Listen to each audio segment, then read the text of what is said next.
الليمون الفرنساوي شكله جميل جدا وطعمه احلى، وهيبقى ان شاء الله احلى من ايديكي في الحر اللي احنا فيه ده. كانت معاكي صفاء مجاهد من صفحه طبق طبانه. لو اول مره تشوفي القناه بتاعتي ادعميني بسبسكرايب، فعلي معايا القناه عشان يوصلك مني كل جديد، والف هنا وصحتي. هنحط لتر من اللبن او نص لتر حسب كميه العصير اللي انت عايزاها. هنا انا محتاجه نص لتر بس على قد ما هنشرب. هنحط معاهم الليمون المتقطع ومعادل 4 أو 5 ليمونات. نحط تلج مجروش،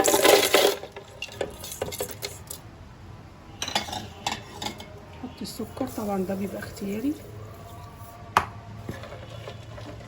نضربه ضربتين بس عشان ما يمررش مننا. كده دي الضربه التانية خلاص عشان ما يمررش مننا. نبتدي بقى نسويه.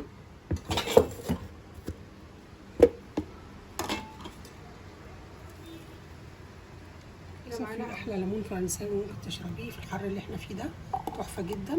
بس الرغوه عامله ازاي، طعمه خطير طبعا.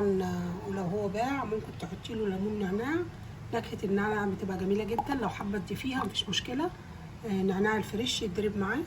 معاكي صفاء مجاهد من صفحه طبق طبانه. لو اول مره تشوفي القناه بتاعتي ادعميني بسبسكرايب، فعلي معايا القناه عشان يوصلك مني كل جديد. شكرا جدا لمتابعتك. تقديمه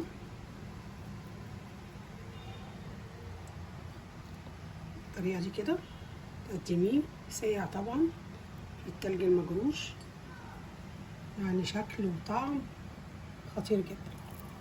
والف هنا عليكم.